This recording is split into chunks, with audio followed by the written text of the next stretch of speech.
탈무드에 나오는 이야기입니다. 어떤 왕에게 세 사람의 친구가 있었습니다. 한 사람은 매우 절친해서 매일 만나는 친구였습니다. 또 한 친구는 가끔 한 번씩 만나는 친구였고, 마지막 세 번째 친구는 그저 1년에 한두 번 만나는 친구였습니다. 그런데 이 왕이 수명이 다해서 하늘나라로 가게 되었습니다. 세상의 삶을 마치고 하늘나라로 떠나는 길에 보니까 매일 만나던 친구는 코빼기도 보이지 않습니다. 가끔 만나던 친구는 그저 문 앞에 서서 눈물 짓고 울 따름입니다. 그저 1년에 한두 번 만나던 친구만이 함께 천국길까지 동행해서 하나님 앞에 섰다, 이런 이야기입니다. 매일 만나던 친구는 돈입니다. 돈. 가끔 만나던 친구는 가족입니다. 1년에 한두 번 만나던 친구는 선행이라고 하는 친구다. 이런 이야기가 탈무드에 있습니다. 여러분, 우리가 이 세상에서 살아가기 위해서는 계좌가 필요합니다. 우리 여기 성도분들 다 계좌 하나 이상씩 다 가지고 계실 겁니다. 북한에서는 이 계좌를 돈짜리라고 그런다고 그래요. 돈짜리, 계좌가 필요하다, 이런 얘기입니다. 오늘 우리에게 주시는 하나님의 말씀은 계좌에 관한 말씀입니다. 계좌, 보물을 쌓아두는 자리, 돈짜리, 계좌에 관한 말씀이에요. 예수님께서는 보물을 쌓아두는 계좌를 땅에 있는 계좌, 하늘에 있는 계좌, 이렇게 구분해서 말씀하고 계십니다. 예수님의 말씀을 조금 더 세분해서 오늘 우리가 가지고 있는 계좌를 세 가지로 나누어서 한번 말씀으로 교훈을 얻고자 합니다. 계좌가 세 개 있어요. 하나는 이 땅에 있는 현금 계좌, 은행에 우리가 두고 있는 현금 계좌. 또 하나는 다른 사람의 마음에 우리가 두고 있는 감정 계좌. 마지막으로 하늘에 쌓아놓고 있는 선행 계좌. 이렇게 세 가지로 한번 나눠서 말씀을 나눠보고자 합니다. 첫째로 땅에 있는 현금 계좌가 있습니다. 예수님께서는 사람들이 땅에 있는 현금 계좌에만 관심을 기울이는 것을 안타깝게 생각하셨습니다. 물론 땅에 있는 현금 계좌도 굉장히 중요합니다. 돈에 대해서 관심 가지지 말라, 이런 말씀이 아니에요. 우리가 성경에 보면 예수님께서 제자들과 무리에게 교훈하신 가르침 중에 38개의 비유 중에서 16개의 비유가 직간접적으로 돈이나 보물하고 관련되어 있는 비유의 말씀입니다. 또 달란트 비유, 데나리온, 청지기, 과원지기, 품꾼, 부자, 이런 등등 복음서에 나타나 있는 구절들 중에 288구절이 돈과 관련된 구절이다, 이런 얘기입니다. 신구약 성경 전체에서 2300구절 이상이 돈과 재정에 관련된 구절입니다. 이처럼 돈은 우리 삶의 실제적인 문제이기 때문에 돈에 대해서 관심 기울이는 것이 당연하다 하는 겁니다. 그러나 중요한 것은 이 돈에 대해서 우리가 올바로 이해해야 한다, 이런 얘기입니다. 종교개혁자 칼빈은 이런 말을 했습니다. 오늘날 교회의 문제는 돈에 대해서 이야기를 하지 않는 것이 아니라 돈에 대해서 올바로 이야기하지 않는 것이다. 그래서 돈에 대해서 우리가 올바로 알 필요가 있다. 현금 계좌에 대해서 우리가 올바른 가르침을 얻을 필요가 있다 하는 겁니다. 먼저 이 땅에 있는 현금 계좌와 관련해서 우리 인생의 목적이 돈을 모으는 데 있어서는 안 된다 하는 것을 먼저 기억해야 하겠습니다. 우리 인생의 목적은 하나님께 예배 드리는 것입니다. 따라해 보겠습니다. 우리 인생의 목적은 하나님께 예배 드리는 것입니다. 여러분, 우리 인생의 목적은 하나님께 예배 드리는 것입니다. 옛날 분들은 뭐라고 그랬죠? 우리 인생의 목적을? 저 학교 다닐 때만 해도 한문 시간에 제일 먼저 배우는 글자가 4글자였습니다. 입신양명. 입신양명이 뭐예요? 출세해서 이름을 날리는 겁니다. 이 유교적 세계관에서요, 이게 인생의 목적이에요. 옛날에 그런 영화도 있었죠. 가문의 영광. 인생의 목적이 가문의 영광이에요. 입신양명, 가문의 영광.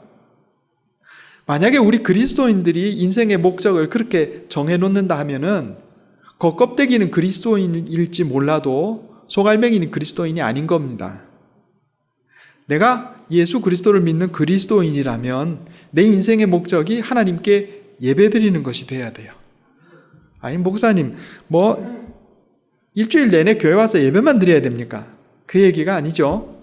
여러분, 우리가 하나님께 드리는 예배는 2가지 종류가 있습니다. 하나는 주일에 이렇게 모여서 하나님께 예배드리는 형식을 갖춘 예배가 있고, 또 하나는 뭐죠? 로마서 12장 1절 2절에 나와 있는 것처럼 너희 몸을 하나님이 기뻐하시는 거룩한 산 제물로 드리라. 삶의 예배.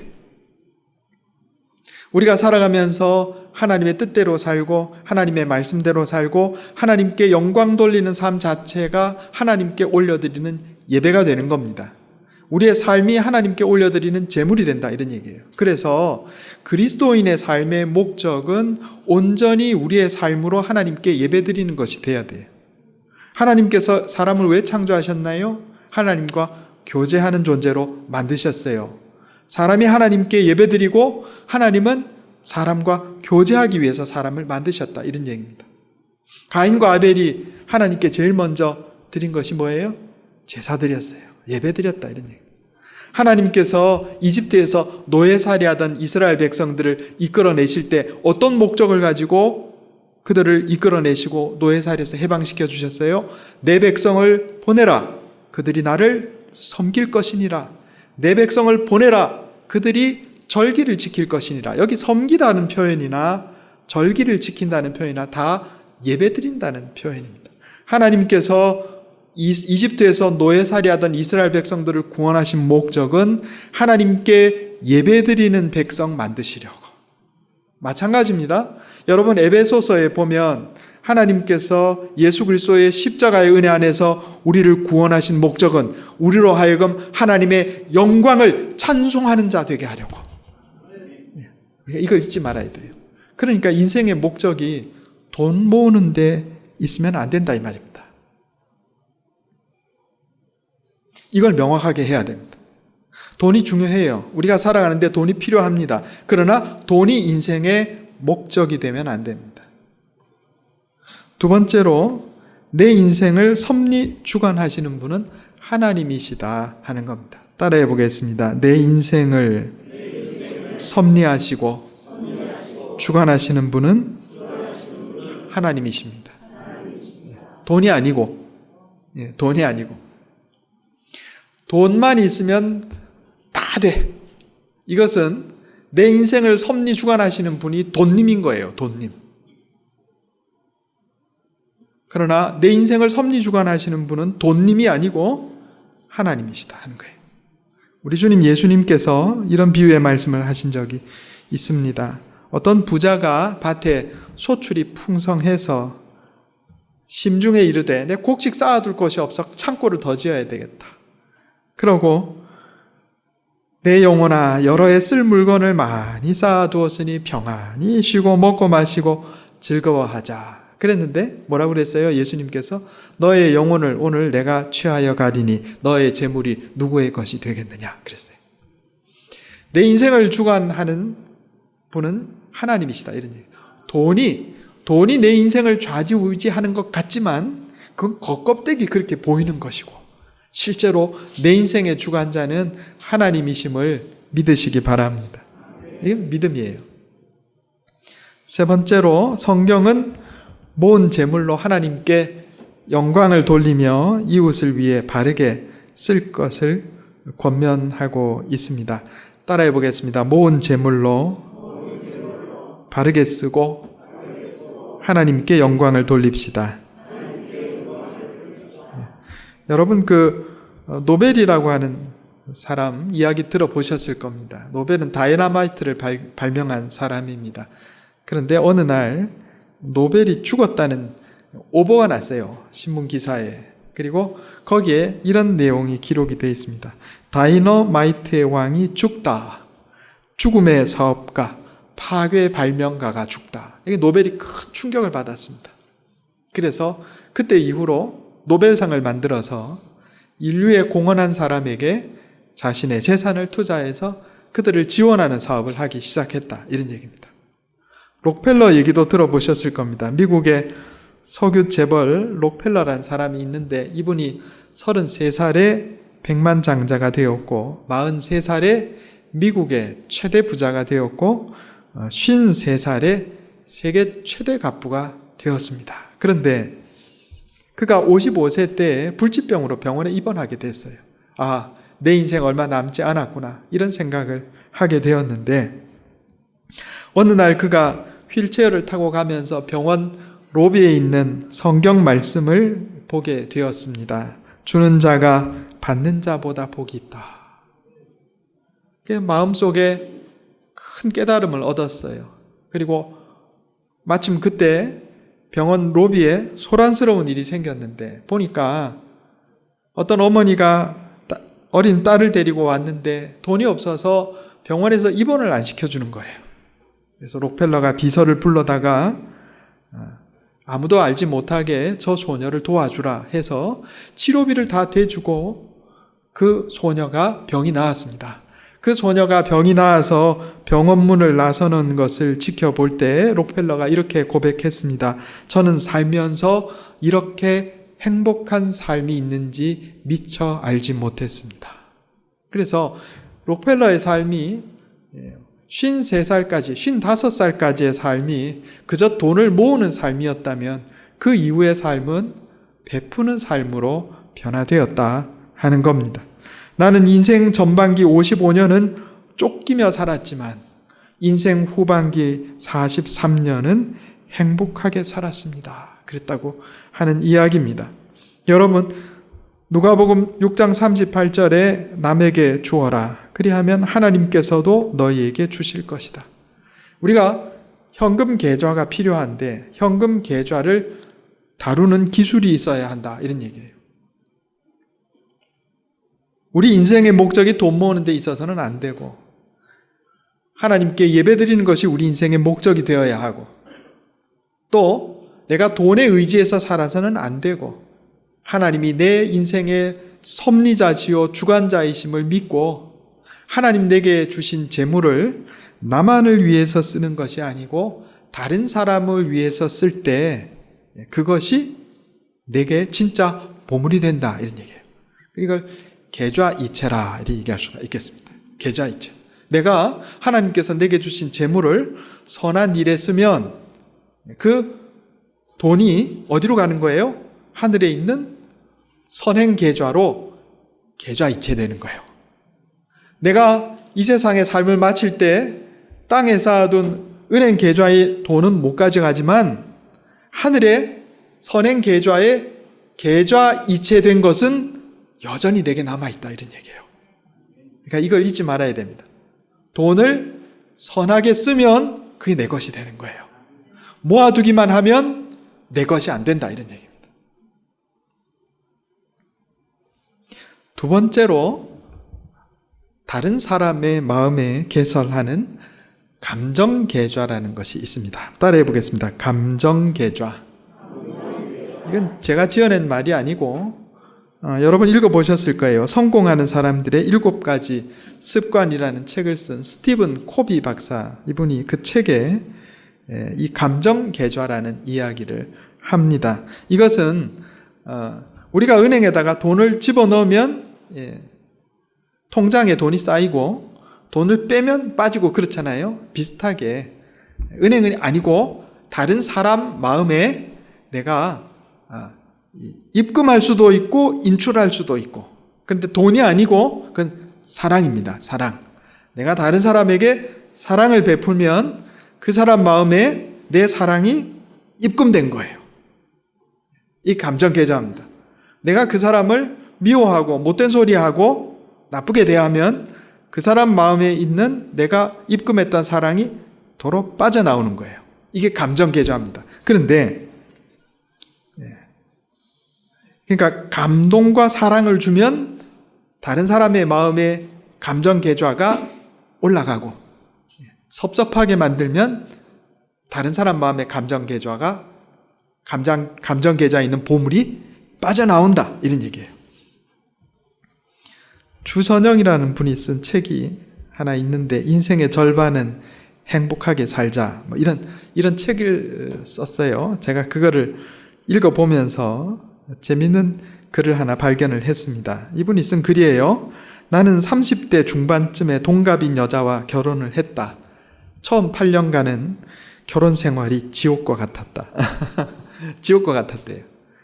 이 여자는 어떻게 된 게 좀채 남편 입장에서 생각해 주지 않는 무정한 여자였기 때문이다. 모든 것이 자기 자신 중심, 처갓집 중심, 자신의 친구들을 늘 우선이 되었다. 친구들이. 그런데 갑자기 결혼 8년쯤 되었을 때부터 아내가 바뀐 거예요. 자기보다 남편을 먼저 생각하고 시댁 식구와 남편 친구들도 챙기고 남편 입장에서 생각을 해주더라는 겁니다. 그래서 물어봤답니다. 아내에게. 여보, 왜 갑자기 그렇게 태도가 달라졌어? 그러자 아내가 말합니다. 무심한 듯이 웃어 보이면서 말하기를, 당신이 매일 당신만 생각하다가 요즘 나도 생각해주고 처가집도 생각해주고 내 입장도 생각해주니까 나도 미안해서 당신을 챙기는 거잖아. 오는 게 있으면 가는 게 있는 거지. 그게 세상 사는 이치 아니겠어? 그러더라는 거예요. 누가 먼저 바뀐 거예요? 자기가 먼저 바뀌었어요. 맨날 아내 감정 계좌에서 인출할 생각만 하고 뺏어 쓸 생각만 하고 내 중심적으로 생각하고 친가 중심적으로 생각하고 내 친구 중심적으로 생각하던 사람이었는데, 자기 자신이 아내 감정 계좌에다가 보물을 집어넣을 줄도 알고 아내 입장에서 배려하고 처가집도 생각하고 아내 친구들도 생각하고 이렇게 해서 아내의 감정 계좌에다가 계속해서 보물을 입금시키니까 아내의 마음 감정 계좌에 보물이 찬 거예요. 그러니까 인출할 게 있는 거다, 이런 얘기입니다.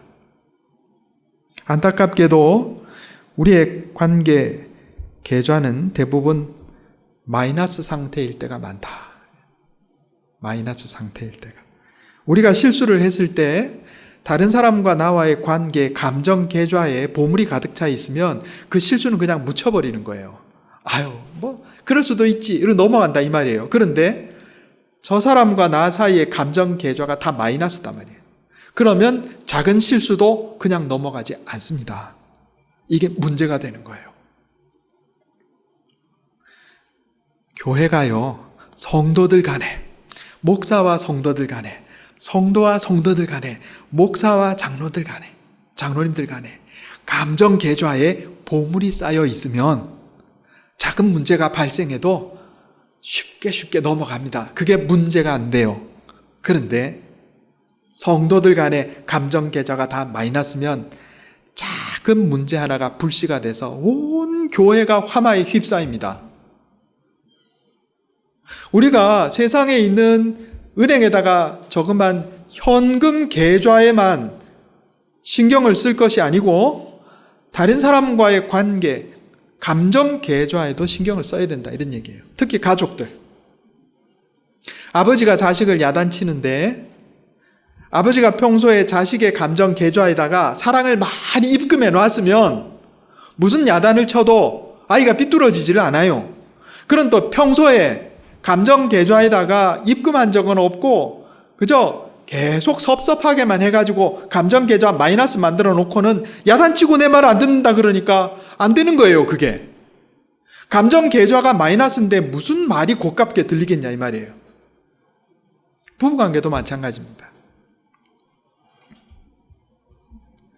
감정 계좌가 현금 계좌와 다른 특징이 있는데 이게 입금과 인출의 비율이 달라요. 내가 4 내지 5를 입금해야 인출할 때 1을 뺄 수 있어요. 우리가 은행에 돈 넣는 거는 10,000원 넣으면 10,000원 뺄 수 있잖아요. 감정 계좌는 안 그래요. 4만 원, 5만 원을 넣어야 5만 원 뺄 수 있어요. 내가 다른 사람한테 사랑을 베풀었어요. 한 번 베풀었어.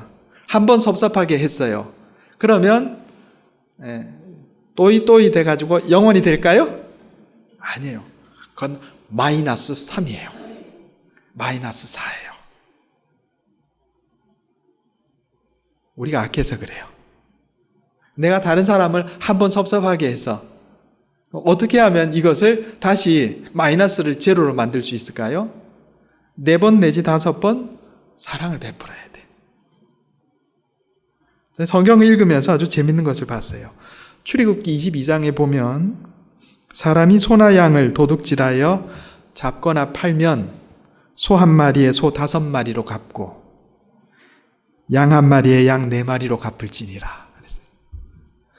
소가 왜 5마리일까요? 소는 일하는 동물이니까. 손해가 더 커요. 남의 것을 훔쳤는데 소 한 마리로 갚는 게 아니에요. 소 한 마리에 몇 마리? 소 5마리. 양 한 마리에 양 몇 마리? 4마리. 내가 다른 사람 섭섭하면 밥을 몇 번 사줘야 돼요? 4번 내지 5번 사줘야 그 마음이 풀린다 이런 얘기입니다. 그러니까 애초에 감정 계좌에서 뭘 빼내갈 생각을 하지 마세요. 다른 사람 섭섭하게 만들어서 감정 계좌에서 뭘 뺄 생각을 말라고요. 아예 내가 말은 이래 해도 뒤끝은 없어? 여러분 그런 얘기 하지 마세요. 우리 목사님하고 그런 얘기 했는데 제가 고향이 부산인데 살기는 서울 가서 다 살아가지고 말투에 약간 억양이 남아있긴 하지만 그렇습니다. 여기요 우리 경상도 사람들 부산 사람들 특징이 있어요. 아유 시원시원합니다. 정말 시원시원해요. 내가 말을 이렇게 해도 뒤끝은 없어. 그런데 소심한 사람들은 말한 사람은 뒤끝이 없지만 소심한 사람 평생 그 상처 가슴에 안고 살아요. 그러니까 섭섭한 얘기 할 거 없어요. 인출하지 말라 이런 얘기입니다. 세상에 은행의 통장은 마이너스 통장이 있는데 여러분 사람과의 감정 계좌에 마이너스 통장 만들 생각하지 마세요. 그건 안 되는 겁니다. 그런데 인생 망치는 비결입니다. 왜 남의 마음에 마이너스 통장 만들어가지고 계속 상처를 주냐고요. 그럴 거 없어요. 세 번째로 하늘에 선행계좌가 있습니다. 따라해 보겠습니다. 하늘에 있는 선행계좌. 힘들지 않은 인생, 고단하지 않은 인생이 없습니다. 그러나 비록 어렵고 힘들었다 할지라도 하늘에 있는 선행계좌에 꼬박꼬박 입금하는 사람은 미래를 볼 줄 아는 사람이다. 이런 얘기예요. 선행계좌가 다른 게 아니고 아까 말씀드린 것처럼 이 땅에 있는 현금 계좌를 선하게 사용하면 그게 하늘에 있는 선행계좌로 이체되는 거예요. 내가 다른 사람의 감정 계좌에 사랑을 차곡차곡 쌓으면 그 감정 계좌가 사라지지 않고 하늘로 이체된다 이런 얘기입니다. 내가 죽는 순간에 하나님께서 그것을 가지고 나를 심판하신다 이런 얘기입니다.